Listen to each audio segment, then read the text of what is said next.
Praise the Lord sisters. ஆண்டவராகிய இயேசு கிறிஸ்துவின் நாமத்தினாலே உங்களை ஒவ்வொருவரையும் வாழ்த்துகிறேன். இந்த நாளிலும் நமக்கு கொடுக்கப்பட்டிருக்கிற தியான வார்த்தை சிலுவை. இந்த நாட்களில் நம்ம சிலுவை குறித்து தியானிப்போம். அதுக்காக எடுக்கப்பட்டிருக்கிற வசனம் 1 கொரிந்தியர் 1:18. சிலுவையை பற்றிய உபதேசம் கெட்டுப்போகிறவர்களுக்கு பைத்தியமாக இருக்கிறது, ரட்சிக்கப்படுகிற நமக்கோ அது தேவ பலனாக இருக்கிறது. இன்றைக்கும் இந்த சிலுவை நமக்கு தேவ பலனாக இருப்பதற்காக 2 காரியங்களை குறித்து நாம் தியானிக்க இருக்கிறோம். முதலாவது காரியம் லூக்கா 9:23. ஒருவன் என் பின்னே வர விரும்பினால் அவன் தன்னைத்தான் வெறுத்து தன் சிலுவையை அனுதினமும் எடுத்துக்கொண்டு என்னை பின்பற்ற கடவன். இதில் ஏசப்பா நமக்கு ஒரு ஆப்ஷன் கொடுத்துருக்காங்க, ஒரு சாய்ஸ் கொடுத்துருக்காங்க.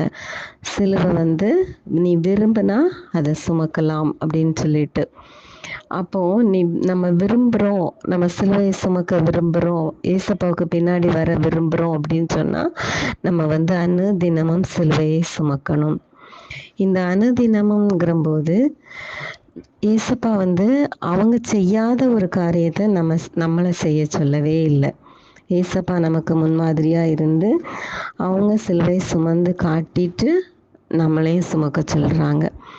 அந்த சிலுவை நமக்கு எதை நினைப்பூட்டுறது அப்படின்னு சொன்னால் ரட்சிப்பின் சின்னமாக இருக்குது. சிலுவை ஒரு புனித சின்னமாக இருக்குது.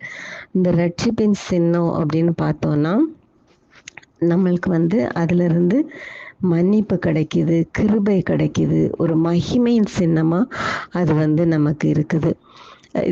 ரட்சிக்கப்பட்டிருக்கிற நமக்கு நல்லாவே தெரியும், சிலுவை அநேக பாடுகளை தான் கொடுத்துட்டு இருக்குது. நமக்கு பாடுகள் மத்தியில தான் நம்ம ஏசப்பா கிட்ட போயிட்டு இருக்கிறோம். கர்த்தர் நீதிமான்களை சோதித்து அறிகிறார்னு வாசிக்கிறோம்.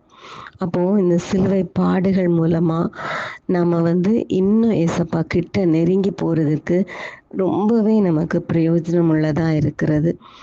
நம்ம இலவசமாய் இந்த ரட்சிப்பை நம்ம பெற்றிருக்கிறோம். மிகுந்த அவருடைய கிருபையினால் இந்த ரட்சிப்பை பெற்றிருக்கிறோம். இந்த சிலுவையை மூலமாக நம்ம இந்த ரட்சிப்பை பெற்றிருக்கிறோம்.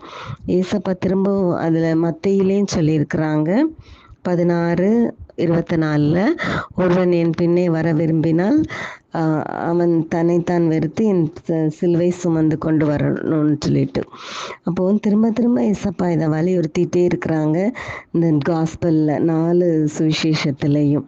இப்போவும் நம்ம பார்க்கலாம், இந்த அழைப்புக்கு பாத்திரவான்களாக நம்ம இருக்கிறோமா? இந்த அழைப்பு ஒரு மேன்மையான அழைப்பு. இதை நம்ம உணரணும். இது எல்லாருக்கும் உண்மையாகவே கிடைச்சிருக்கான்னு தெரியல. ஏசப்பா விரும்புகிறாங்க எல்லாரும் ரட்சிக்கப்படணும்னு.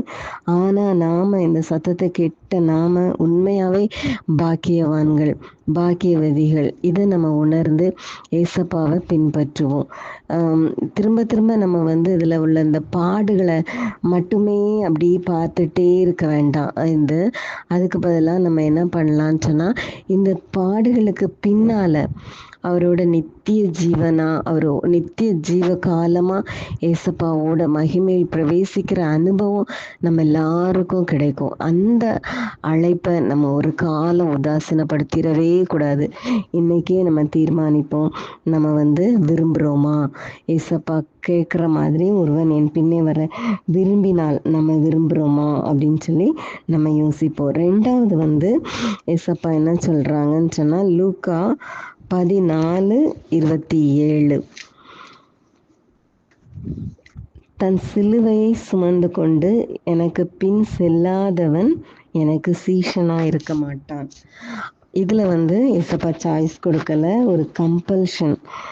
என்ன ஒரு ஆர்டர் மாதிரி கொடுக்காங்கன்னா, நீ சிலுவை சுமக்கலைன்னா நீ எனக்கு சீஷனாக இருக்க மாட்ட அப்படின்னு சொல்லிட்டு. நம்ம கூட இப்படி பண்ணுவோம்ல, குழந்தைங்கக்கிட்ட அன்பாக சொல்லி பார்ப்போம். 2வது டைம் ஒரு கண்டிஷனோட சொல்லுவோம். அதே மாதிரி ஏசப்பா சிலுவையை சுமந்து கொண்டு எனக்கு பின் செல்லாதவன் ஏசப்பாவுக்கு சீஷனாக நம்ம இருக்கவே முடியாது. அப்போ பார்த்தோன்னா இந்த இதில் நம்மளுக்கு சாய்ஸே இல்லை. நிச்சயமாக நம்ம ஏசப்பாவோட சிலுவையை சுமந்து தான் ஆகணும், அவரோட சீஷனாக இருக்கணும்னு சொன்னால். நிறைய பேருக்கு கிரீடம் வேணும்னு நினைக்கிறோம், ஏசப்பா கூட அன்பு வேணும்னு நினைக்கிறோம், எல்லாம் ஊழியம்லாம் வேணும், ஊழியம் செய்யணும்னு நினைக்கிறோம். ஆனால் நம்ம சீஷனாக இருக்கணும்னு விரும்புகிறதே இல்லை. கண்டிப்பாக நம்ம சீஷனாக இருக்கணும்னு சொன்னால் சிலுவையை சுமந்து தான் ஆகணும். அதில் நம்ம என்ன பண்ணணும்? நம்மளை வெறுக்கணும், நம்மளுடைய சுயம் சாகணும், சுயம் சாம்பலாக மாறணும். அப்புறம் சொல்கிறாங்க பிலிப்பியரில் கலாத்தியர் 2:20, கிறிஸ்துவுடனே கூட சிலுவையில் அறையப்பட்டேன், ஆயினும் பிழைத்திருக்கிறேன், இனி நான் அல்ல, கிறிஸ்துவே என்னுள் பிழைத்திருக்கிறான்னு சொல்லிட்டு. அப்போது இந்த சுச்சுவேஷனில் ஏசப்பா என்ன கற்றுக் கொடுக்குறாங்கன்னா, நம்மளுடைய மாம்சத்தை, ஆசை, இச்சைகளை, உலகத்தையும் சிலுவையில் அறைந்துட்டோன்னா ஆவியானவரின் ஆளுகைக்கு நம்மளை ஒப்பு கொடுத்துருவோம். அது நம்மளை வெறுமையாக்கி, நான் அல்ல ஏசப்பா, உங்களுடைய சித்தமே என் வாழ்க்கையில் நடக்கட்டும், நம்ம ஃபுல்லாக அர்ப்பணிச்சிருவோம். அப்படி அந்த அர்ப்பணிப்பின் வாழ்க்கை வாழும்போது உண்மையாக ஏசப்பா நம்மளை என்ன சொல்லுவாங்கன்னா, நம்மளை சீஷனாக ஏற்றுக்கொள்வாங்க. ஸோ இந்த 2 காரியங்களை நான் சொல்ல விரும்பினேன். ஒன்று சாய்ஸ் கொடுக்குறாங்க, நீ வர விரும்பினா என் பின்னா வர ஒரு நீ என் பின்னே வர விரும்பினால் தன்னைத்தான் வெறுத்து சிலுவை எடுக்கணும். அடுத்தது சிலுவை சுமந்து கொண்டு எனக்கு பின் செல்லாட்டி சீஷனாக இருக்க முடியாது. நம்ம ஜெபிப்போம். அன்புள்ள ஏசப்பா, இந்த நாளில் எங்களுக்கு கற்றுக் கொடுத்த இந்த பாடத்துக்காக நன்றி ஏசப்பா, நன்றி. நீங்கள் எங்களுக்கு ஒரு சாய்ஸ் தந்திருக்கிறீங்க ஏசப்பா, உங்களுக்கு பின்னால் வர விரும்புகிறோமான்னு சொல்லிட்டு. அப்படியும் நாங்கள் கேட்கலன்னா நீங்கள் கண்டிப்போடு சொல்லுறீங்கப்பா, நீ என் பின்னால் வர சிலுவையை சுமக்கலைன்னா நீ என்னோட சீஷனா இருக்க முடியாதுன்னு சொல்கிறீங்கப்பா. எங்களுக்கு வேண்டாம்ப்பா அந்த கடினமான வார்த்தைகள் வேண்டாம் ஏசப்பா. உங்களுடைய மிகுந்த கிருபையின்படி நீங்கள் எங்களுக்கு அன்பாக எங்களுக்கு சாய்ஸ் கொடுத்து கேட்கும்போதே சுவாமி, நாங்கள் அதற்கு கீழ்ப்படிந்து உங்களுடைய சிலுவையை சுமக்க விரும்புகிறோமப்பா ஏசப்பா. இந்த செய்தியை கேட்கிற அத்தனை பேரும் சுவாமி, நாங்கள் விருப்பத்தோடு இருக்கிறோமப்பா. நன்றி ஏசப்பா, நன்றி. எங்களுக்கு தெரியும் ஏசப்பா, சிலுவை சுமந்து கொண்டு வரும்போது பாடுகள் உண்டு ஆண்டவரே. ஆனாலும் அந்த பாடுகள் எங்களை மகிமைக்கு நேராக கொண்டு போகிறது என்பதை அறிந்திருக்கிறோம் அப்பா. இன்னும் பரிசுத்தப்படுத்துகிறது, இன்னும் எங்களை உங்கள் அண்டை கிட்டி சேர வைக்கிறதப்பா. நன்றி ஏசப்பா, நன்றி. இது ஒரு புனித சின்னமா எங்களுக்கு காணப்படுகிறது, ஒரு அன்பின் சின்னம் ஏசப்பா. நீங்க உங்களுடைய அன்பினாலே அப்பா ஒரு சொட்டு ரத்தம் கூட மீதம் இல்லாதபடி எங்களுக்கு ஊற்றி கொடுத்தீங்களே அப்பா. நன்றி ஏசப்பா, நன்றி ஏசப்பா. இன்னும் சுவாமி எங்களுடைய பாடுகளை எல்லாம் நீங்க சுமந்து கொண்டீங்கப்பா. நாங்கள் அதையும் அப்பா பார்க்கிறோம் சுவாமி. உங்களுடைய எல்லா நீங்கள் ஏசாயா 53:4 சொல்லுகிறபடி மெய்யாகவே அவர் நம்முடைய பாடுகளை ஏற்றுக்கொண்டு நம்முடைய துக்கங்களை சுமந்தார்னு பார்க்குறோம் ஏசப்பா. சிலுவையில் சுமந்திருக்கீங்கப்பா, அதை தீர்க்கதரிசி அப்பொழுதே சொல்லி கொடுத்திருக்கிறாரப்பா. நன்றி ஏசப்பா, நன்றி. எங்களுடைய பாடுகள் அத்தனை நீங்கள் சுமந்து கொண்டு இருக்கிறீங்கப்பா. ஆனால் ஒரு அடையாளமாக அதை எங்கள்கிட்ட கேட்குறீங்கப்பா, இதை செய்வியான்னு சொல்லி இந்த நாளில் ஒப்பு கொடுக்கிறோம் அப்பா. விருப்பத்தோடு நாங்கள் ஒப்பு கொடுக்கிறோம் அப்பா. உங்களுடைய சிலுவையை சுமக்க விருப்பத்தோடு சுவாமி, உங்களை பின்பற்றி வர விருப்பத்தோடு நாங்கள் எங்களை அர்ப்பணிக்கிறோம் சுவாமி.